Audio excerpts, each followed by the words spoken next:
le journal.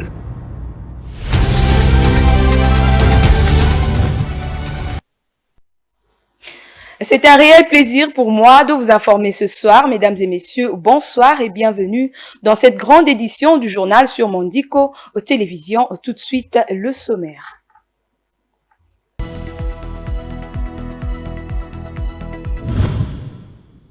Un feu dévorant s'est invité à l'Académie des Beaux-Arts. En fin de soirée du lundi 10 avril, il a touché uniquement l'atelier de menuiserie qui se trouve du côté des humanités, proche des ateliers de peinture.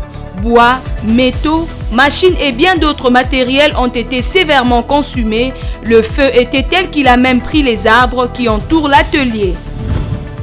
Le gouvernement congolais désapprouve les propos sécessionnistes de Christian Mwando-Simba tenus à Kalemi. Pour les autorités, ces propos ségrégationnistes sont totalement inacceptables.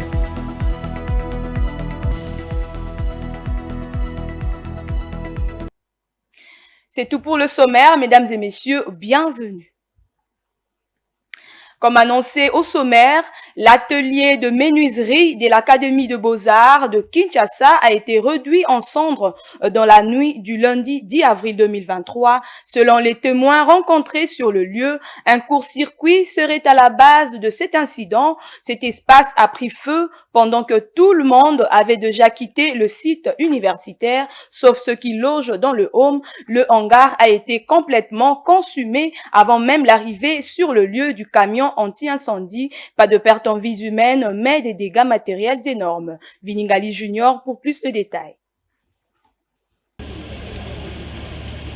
L'Académie des Beaux-Arts de Kinshasa vient de perdre son atelier de menuiserie à cause de l'incendie ce lundi 10 avril dans la nuit. Tout est réduit en cendres malgré l'intervention de quelques étudiants qui logent au home. Le feu, qui a commencé un peu plus tôt, s'est finalement manifesté aux alentours de 21h. Selon les témoignages recueillis sur place, le site n'avait pas d'électricité jusqu'à la coucher du soleil. Au moment du rétablissement de l'électricité, il n'y avait aucun technicien à l'atelier qui pouvait contrôler l'intensité du courant.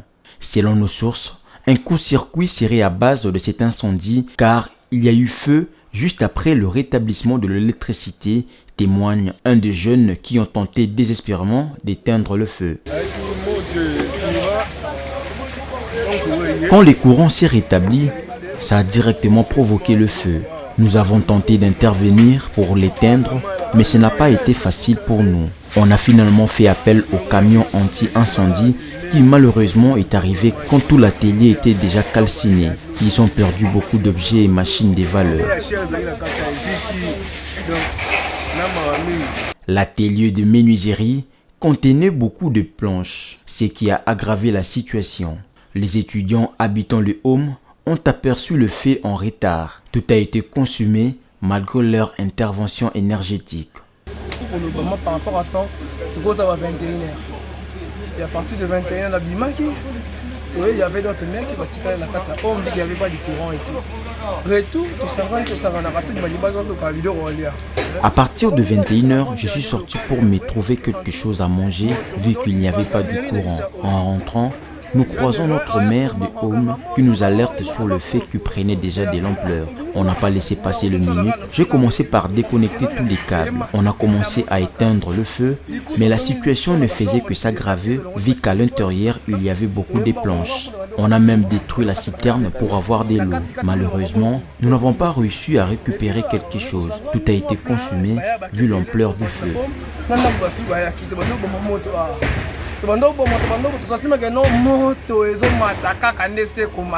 Le feu avait déjà tout ravagé. Même le kit d'anti-incendie arrivé en retard n'a pas pu éteindre le feu à temps, si ce n'est que pour constater le dégât. En arrivant sur le lieu, nous avons constaté que ce sont des planches qui ont vraiment aggravé la situation. Nous commençons par éteindre le feu et par après, on étudiera l'origine de cet incendie. Et c'est un feu qui a pris presque 50 minutes.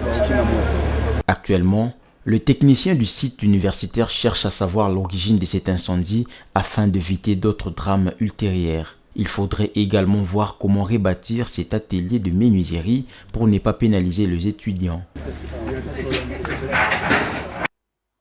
Le gouvernement congolais désapprouve les propos sécessionnistes de Christian Mwando Tsimba d'Ensemble pour la République tenus à Kalemi. Pour les autorités, ces propos ségrégationnistes sont totalement inacceptables. Patrick Mouyaya, porte-parole du gouvernement, a condamné ces propos. C'était au cours du briefing hebdomadaire du lundi 10 mars. Suivez. Patrick Mouyaya, ministre de la Communication et Médias, condamne avec véhémence les propos du député national Christian Mwando et les traite de ségrégationnistes. Pour lui, il n'est nullement question de faire porter au gouvernement congolais une initiative qui provient d'un individu coutumieux des réactions politiques. Selon Patrick Mouyaya, la préoccupation du Congolais, c'est d'abord l'agression que subit la partie est du pays. C'est vraiment aberrant de voir ce que ces débats est porté même par les autorités religieuses. Ici, il faut d'abord qu'on situe le sujet. Pratique du Congo, il y a ceci, il y a cela, parce qu'on veut se victimiser derrière une initiative. Est-ce que c'est par un discours ségrégationniste qu'il faut répondre à une loi que l'on considère discriminatoire? Vous avez parlé de l'homélie du cardinal, j'étais à la messe hier, je l'ai entendu, j'espère que le cardinal fera aussi une homélie pour répondre à Christian Mwando qui utilise un discours ségrégationniste pour répondre à un discours discriminatoire. Vous voyez que là, nous sommes dans les jeux des extrêmes et que si nous n'étions pas dans un contexte démocratique, alors là, on dirait, et M. Tchani et M. Mwando, leur place est en prison. Mais alors, parce qu'on a fait le choix de la démocratie, il faut accepter que les opinions s'expriment, même si nous ne sommes pas d'accord par rapport au contenu de la loi. Le porte-parole du gouvernement ajoute qu'il n'est même pas nécessaire de revenir sur cette proposition de loi parce que le gouvernement n'est pas responsable de cette initiative. Il faut laisser la charge aux députés qui sont élus. Ils sauront quelle voie donner à la République dans l'hypothèse où cette proposition sera débattue. Bref, a-t-il signalé, ce n'est pas du tout honnête de vouloir lier le gouvernement à une initiative qui est portée par un individu qui du reste est bien connu. C'est une loi qui est portée par un individu qui a utilisé de son droit démocratique. Ici, ce n'est pas une stratégie du gouvernement portée par les gouvernements pour dire qu'on va adopter cette loi. Je me réserve d'ailleurs de rappeler à ces sujets le point de vue du président de la République qui est bien connu.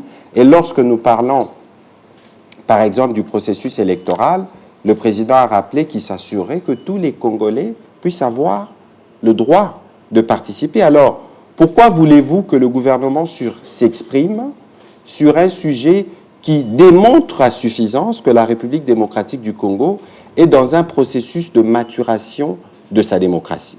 Les moments venus, parce que c'est à l'Assemblée nationale que c'est là ces débats, l'Assemblée nationale consultera les gouvernements pour avis. En ce moment-là, le gouvernement pourra se prononcer. Mais le gouvernement ne peut pas commencer systématiquement à se prononcer sur tous les débats qui peuvent être suscités dans l'opinion et qui font preuve de la vitalité de notre démocratie.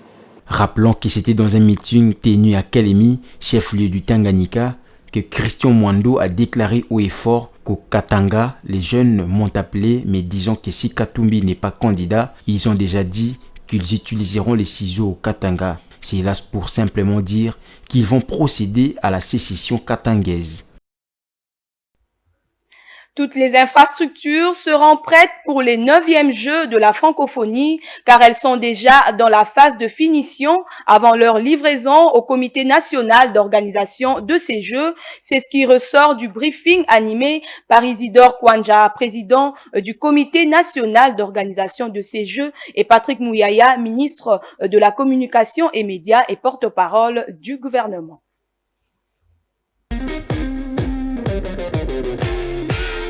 C'est une première pour la République démocratique du Congo d'organiser ces genres d'événements en accueillant plusieurs athlètes venus de plusieurs pays du monde. Déjà 39 pays se sont enregistrés pour participer à ces 9e Jeux de la francophonie. Cet événement mondial va permettre à la RDC, pays organisateur, non seulement d'avoir une expertise dans les grands événements, mais aussi de servir de vitrine pour vendre une autre image du pays dans le monde, sans pour autant occulter les atrocités dont sont victimes les populations à l'est du pays depuis plusieurs années. D'après Isidore Kwanja, président du comité national de jeux, cet événement offre au pays une opportunité d'acquérir des infrastructures qui permettront aux jeunes de développer leurs talents dans plusieurs disciplines. Une opportunité pour les pays de faire parler, de loger les athlètes à l'université des participants.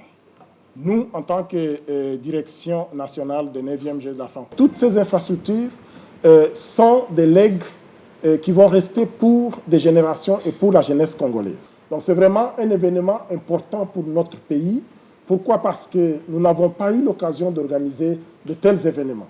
Et cet événement va permettre à ce que les pays puissent avoir non seulement l'expertise, mais aussi des infrastructures pour organiser d'autres événements. Par exemple, prochainement, si nous voulons organiser la compétition africaine de basketball, nous n'aurons plus à construire des infrastructures. Nous allons utiliser les toits que nous avons construits dans le cadre des Jeux de la francophonie. C'est vraiment une opportunité, non seulement sur le plan infrastructurel, parce qu'après les Jeux, le pays va avoir suffisamment d'infrastructures sportives pour la jeunesse, mais aussi sur le plan diplomatique, ça sera une bonne opportunité pour que la RDC soit vue à travers le monde sous un autre regard. Le porte-parole du gouvernement a quant à lui souligné que ces Jeux sont une occasion pour la RDC de se faire valoir au monde. Pourquoi voulez-vous que le gouvernement s'exprime?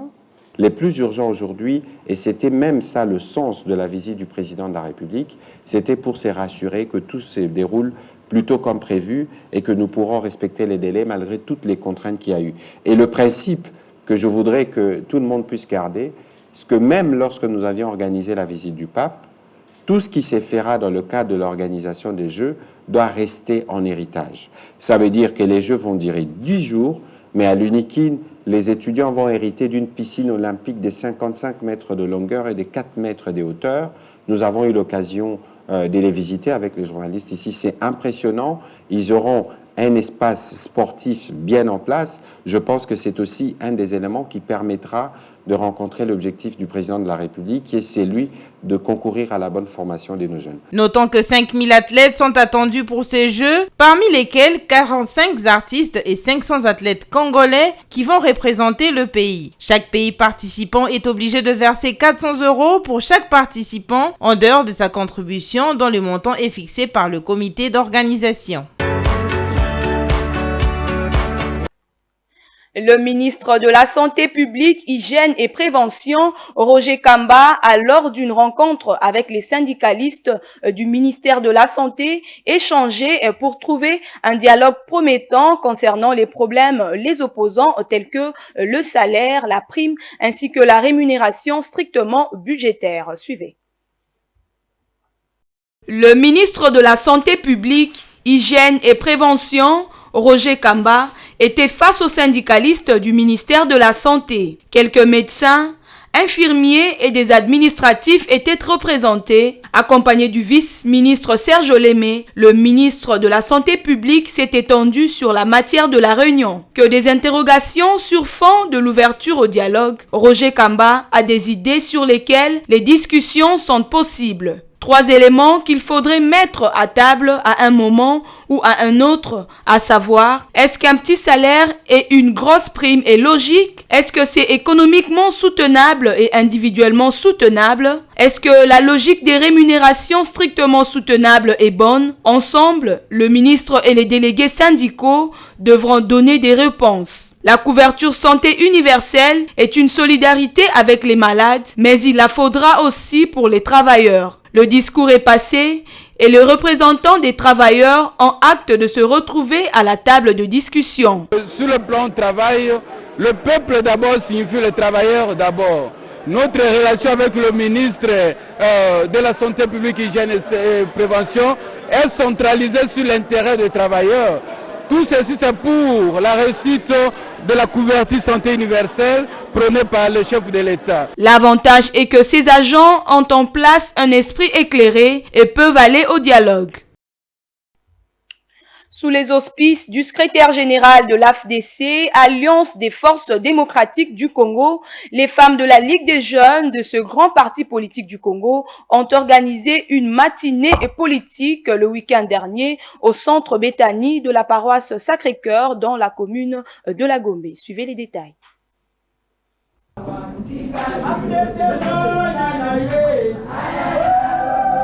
À quelques mois de la date prévue pour la tenue des élections générales dans notre pays, la RDC, le parti politique figurant parmi les poids lourds de l'Union sacrée de la nation, plateforme politique qui soutient le président de la République, à savoir l'Alliance des forces démocratiques du Congo, FDC en sigle, fourbit ses armes en vue de se démarquer au cours des échéances électorales de décembre 2023. Pour ce faire, le brillant et dynamique secrétaire général Guy Richard Malongo dit TGV, dans le cadre du renforcement des capacités sur le terrain de la campagne comme des unités du parti, dont la Ligue des jeunes de la FDC, parti cher à son autorité morale, l'honorable président du Sénat, le professeur et docteur Modeste Batul-Kwebo, a organisé la matinée politique du samedi 8 avril sur un thème des plus pertinents, la jeunesse féminine face aux enjeux électoraux. Cela dans le cadre du centre Béthanie, en enceinte de la paroisse catholique du Sacré-Cœur à Gombe. Très reconnaissant envers notre autorité morale qui a voulu bien que ces assises puissent avoir lieu aujourd'hui. Plusieurs prestigieux intervenant à ces assises capitales pour le planning et les perspectives de la campagne électorale du parti, la FDC, en vue des échéances de décembre 2023, ont exprimé leurs propres expériences particulières afin de partager avec les jeunes pour les exhorter à plus de volonté et d'ambition à participer à tous les niveaux de tous les scrutins et d'obtenir la réélection de Félix Tshisekedi Tshilombo en lui confortant une solide majorité présidentielle. C'est le moment. La haute hiérarchie du parti a déjà lancé l'appel à la candidature. On n'a pas dit qu'on appelle que les hommes, on dit les camarades du parti. Montrer la féminité. Parmi les figures expérimentées et modèles, l'honorable députée nationale Solange Masumbuko Nyenyezi Amisi, unique femme de la FDC, élue de Kinshasa en la circonscription de la Lukunga, alors qu'elle est originaire du Sud Kivu, qui s'est exprimée quant à ses stratégies sur le terrain de sa base, qui compte beaucoup des femmes, contrairement aux statistiques selon lesquelles les femmes suffragettes élisent moins leurs semblables, c'est-à-dire les femmes candidates. Témoin et représentant de l'autorité morale de la FDC, le professeur docteur et président du Sénat, l'honorable Modeste Batul-Kwebo, le premier vice-président du parti, le professeur Placide Mutabunga, a réaffirmé l'engagement des instances du parti de soutenir non seulement les nouvelles générations, et même le chef de l'État, Félix Antoine Tshisekedi Tshilombo. Mes sentiments sont positifs, car l'initiative n'est pas venue du directoire national. Mais l'initiative est venue de nos enfants, donc la Ligue des jeunes. Et ça ne peut que nous enchanter. Et surtout que nous sommes au cours de l'année électorale. Lorsque je lis moi-même les thèmes, on dit la jeunesse féminine face aux enjeux électoraux, je me suis dit, mais ces enfants nous ont pris de l'avance. Nous ne pouvons que les encourager, raison pour laquelle nous sommes déplacés pour venir nous-mêmes sur place et leur demander d'aller de l'avant. Les encourager aussi à faire tout pour poser aussi des candidatures au moment des élections. Parce qu'il ne faut pas qu'elles soient blancs. Ils doivent encourager aussi à voter utile, c'est-à-dire voter les personnes qui sont compétentes, fidèles et loyaux envers notre parti.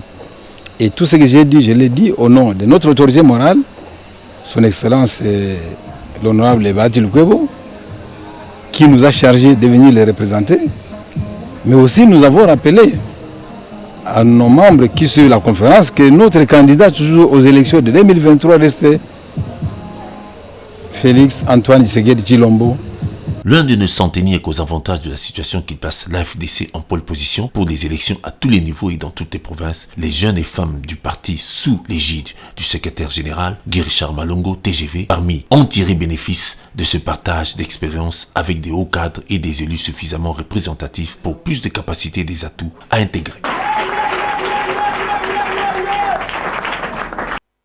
La nouvelle loi sur le numérique qui met l'accent sur la lutte contre les fausses informations, diffamations et autres, promulguée par le chef de l'État, Félix-Antoine Tshisekedi, rencontre l'assentiment de la jeunesse congolaise. Certains jeunes trouvés dans la ville de Kinshasa pensent que cette loi tombe à pic pour réglementer les différentes publications sur les réseaux sociaux. Suivez les détails. Les jeunes de Kinshasa se disent concernés par la nouvelle loi sur le numérique promulguée par le chef de l'État Félix-Antoine Tshisekedi pour éviter les abus qui sont constatés particulièrement dans les réseaux sociaux en République démocratique du Congo. Interrogés sur la question, quelques jeunes n'ont pas manqué de donner leur avis. Je trouve que c'est beaucoup mieux pour nous, d'abord le jeune et pour tout le monde, parce que ça nous permet d'être prudentes, surtout dans les réseaux sociaux et tout. Ça ça pourrait nous prévenir, nous mettre hors du danger parce que les réseaux, ça nous expose. Tout le monde peut dire n'importe quoi. Là, avec la loi, je crois bien que tout le monde va tenir compte de ses propos en tout cas. D'abord, je salue l'initiative des autorités pour la mise en place de cette loi. C'était vraiment très important pour nous d'avoir cette loi dans une société où on est en train de faire la promotion des antivaleurs et surtout sur les réseaux sociaux. Moi, je pense que c'était vraiment important que nous puissions avoir cette loi. Ça va vraiment réglementer beaucoup de choses.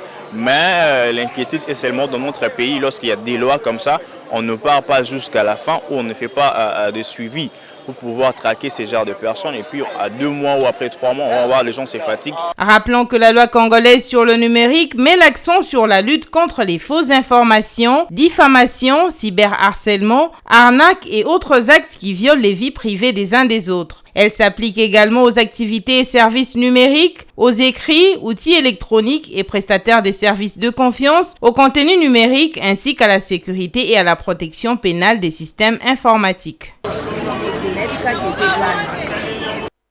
Et puis le comité directeur de la chaire Saint-Pape Jean-Paul II a organisé le lundi 10 avril 2023, comme de tradition, la 18e édition de la célébration du premier lundi après la Pâque. C'était dans la grande salle des fêtes de l'hôtel Béatrice à Gombe.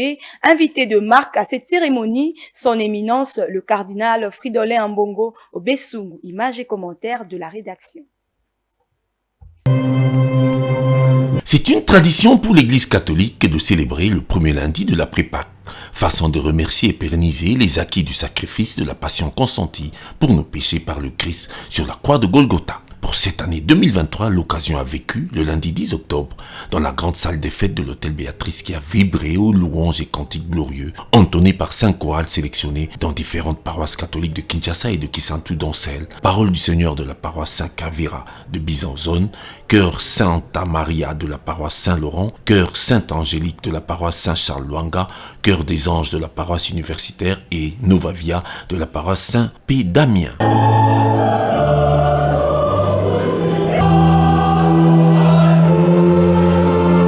Maître de cette cérémonie prestigieuse et hautement lyrique, le comité directeur de la chaire, Pape Saint Jean-Paul II, qui s'est fait, en plus du concert classique, l'honneur d'inviter son éminence, le cardinal Fridolin Ambongo Obesungu, tout récemment élu président du symposium des conférences épiscopales d'Afrique et de Madagascar, et dont le mandat dans le conseil des cardinaux autour du pape François a été renouvelé. Le comité directeur de la chaire, Pape Saint Jean-Paul II, a choisi cette opportunité pour féliciter à cet effet le cardinal Ambongo qui a, en reconnaissance des prestations produites admirablement par les chorales, remis des brevets à quelques-unes.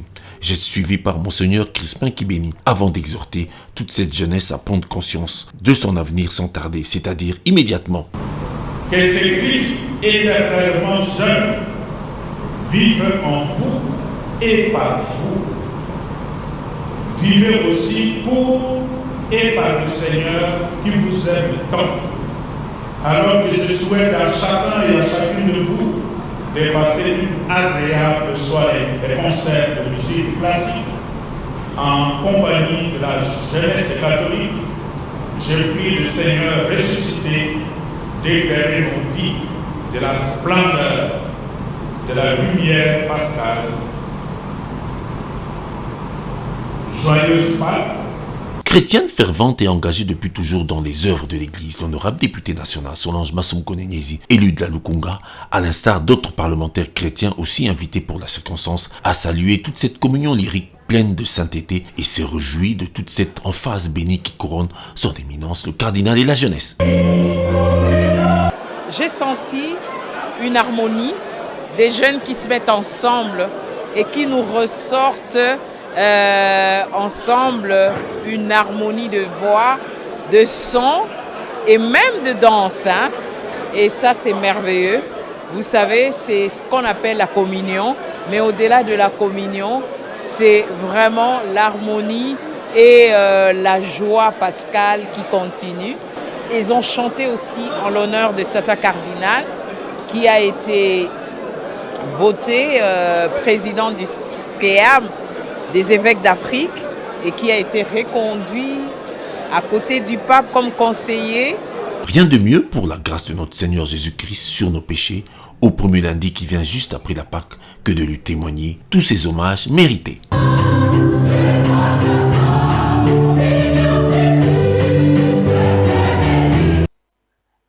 Et en société à présent, le vice-bourgmestre de la commune de Selembao, maître Claudian Moinabawa, a effectué une descente au quartier Badiadingi et Kiyedi le samedi dernier pour sensibiliser ses administrés au respect du salongo spécial afin de réussir l'opération Kinshasa-Bopeto dans cette partie de Kinshasa. Roskindela et Vitempanzu nous donnent les détails. La lutte contre l'insalubrité dans la commune de Selembao est le cheval de bataille de maître Claudien Moïnagbawa. Chaque samedi, il est sur terrain pour sensibiliser les habitants de sa juridiction au respect du salongo. Au marché Badiading, le bourgmestre adjoint a interpellé les vendeurs de liqueurs fortes à ne jamais exposer leurs bouteilles aux tenanciers des bars et terrasses. Il leur a instruit d'éviter les tapages diurnes. Juste après, il a visité ses administrés au quartier Badiading et Kiebi. Il était question d'inspecter les sites érosifs. Les riverains se sont exprimés suite à cette descente.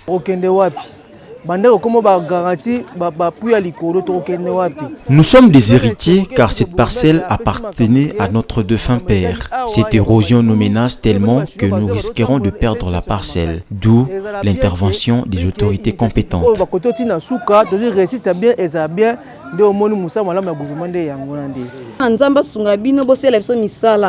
Que Dieu bénisse nos autorités municipales qui ont pensé à nous pour combattre cette érosion. Nous étions vraiment dans le désespoir de voir nos maisons s'écrouler.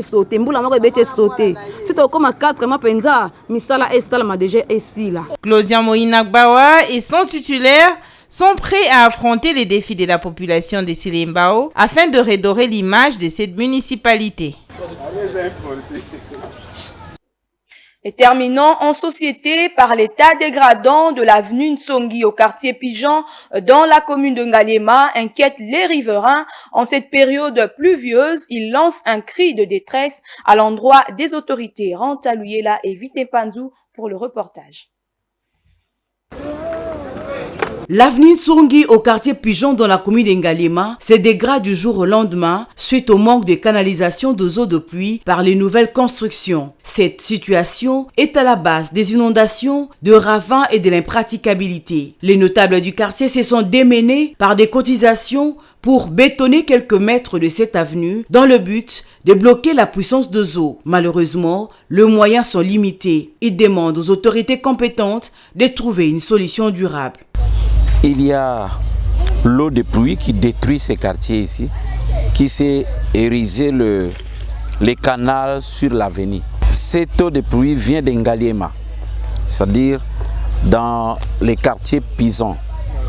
Il y a à peu près 4 sorties là où l'eau sort pour détruire cette avenue.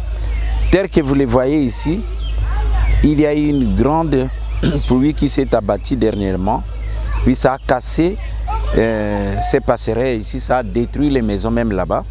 Mais on venait de construire ça, nous avons acheté des briques pleines avec des ciments. On a dépensé 450 000 pour barrer, ce n'est que ces petits passages ici. C'est comme ça que nous demandons à l'autorité de la ville qu'elle puisse nous protéger, qu'elle puisse nous aider, qu'elle puisse répondre à notre demande puisque nous avions écrit. Sinon, ça sera regrettable un jour que les quartiers vont disparaître et puis on aura assez de morts. Son impraticabilité dérange les habitants de cette partie de la capitale au point qu'ils se voient obligés de transporter leurs marchandises sur la tête. Les eaux de pluie nous dérangent. Le véhicule n'entre plus par ici. Que les autorités viennent réhabiliter cette route, car nous transportons même la marchandise sur la tête, faute de route. Nous nous débrouillons avec les moyens des bords pour acheter des sacs et faire arranger la route. Mais cela est insignifiant.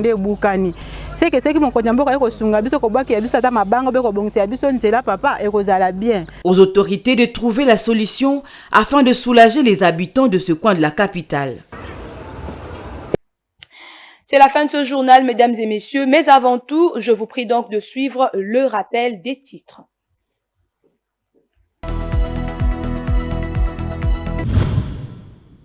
Un feu dévorant s'est invité à l'Académie des Beaux-Arts. En fin de soirée du lundi 10 avril, il a touché uniquement l'atelier de menuiserie qui se trouve du côté des humanités, proche des ateliers de peinture. Bois, métaux, machines et bien d'autres matériels ont été sévèrement consumés. Le feu était tel qu'il a même pris les arbres qui entourent l'atelier. Le gouvernement congolais désapprouve les propos sécessionnistes de Christian Mwando Nsimba tenus à Kalemi. Pour les autorités, ces propos ségrégationnistes sont totalement inacceptables.